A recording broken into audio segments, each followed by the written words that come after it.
Advocate అనడం కంటే కూడా లేడీ టైగర్,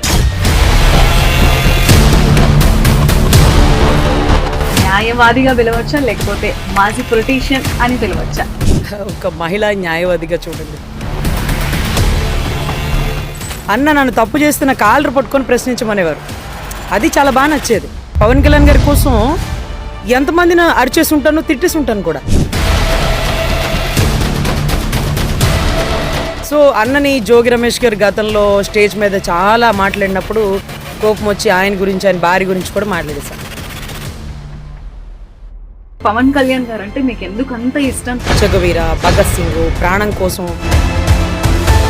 పార్టీలో ఉండకుండా బయటికి రావడానికి అసలు కారణం ఏంటి? ఇప్పుడు అంబట్రాంబ ఎవరు, నా చుట్టమా కాదే. సో జనాలందరూ ఎలా చూస్తున్నారంటే ఈవిడ వైసీపీకి అమ్ముడుపోయింది అనే విమర్శలు కూడా బాగా బలంగా వినిపిస్తున్నారు. నేను ఎంత కమ్ముడిపోయాను అని అడిగినప్పుడు, జగన్ గారు నన్ను ఎంత కొనుక్కున్నారని అడిగినప్పుడు, చంద్రబాబు గారు ఆయనకి ఎంత ఇచ్చారు, ఎంత కమ్ముడిపోయాడు.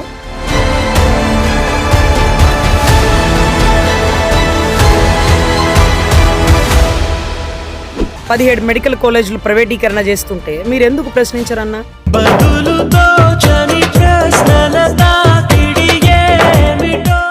మరి పవన్ కళ్యాణ్ గారి స్క్రిప్ట్ ఎందుకు కేఏ పాల్ గారు మాట్లాడినట్టు ఉంటది? జగన్ నీకు నేను బుద్ధి చెప్తా. మేం పోయాం అదపాతాడానికి, ఆయన తొక్కుతానన్నది వైసీపీని. కానీ జగన్ గుర్తుపెట్టుకో, అదపాతానికి తొక్కకపోతే నా పేరు పవన్ కళ్యాణే కాదు, మా పార్టీ జనసేనే కాదు. ఆయన ఎదిగాక ఇండైరెక్ట్ గా తొక్కేసింది జనసేన. ప్రశ్నించాల్సిన చోట అన్న ప్రశ్నించాడు.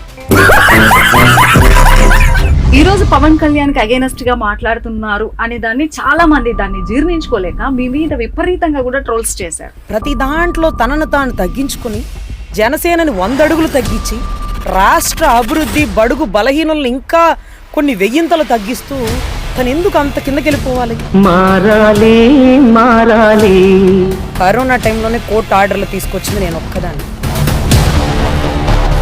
మీలాగా తయారవుతున్న యువతని మీరు ప్రశ్నించకండి, ప్రశాంతంగా ఉండండి. మీకు రాజకీయాలు ఎందుకు అంటే, ఏ రాజకీయం కోసం వచ్చినావు నువ్వు? అందరినీ చైతన్యపరిచినట్టే ఉంటుంది, కానీ కింద లకారంతో బూతులు తిట్టేవాళ్ళు మీరు ఎంత ఇచ్చారా? ఇన్ని సంవత్సరాలు మీకు పని చేసినాను కదా, మీరు ఎంత ఇచ్చారు? అవతల వాడు ఎందుకు ఇస్తారు?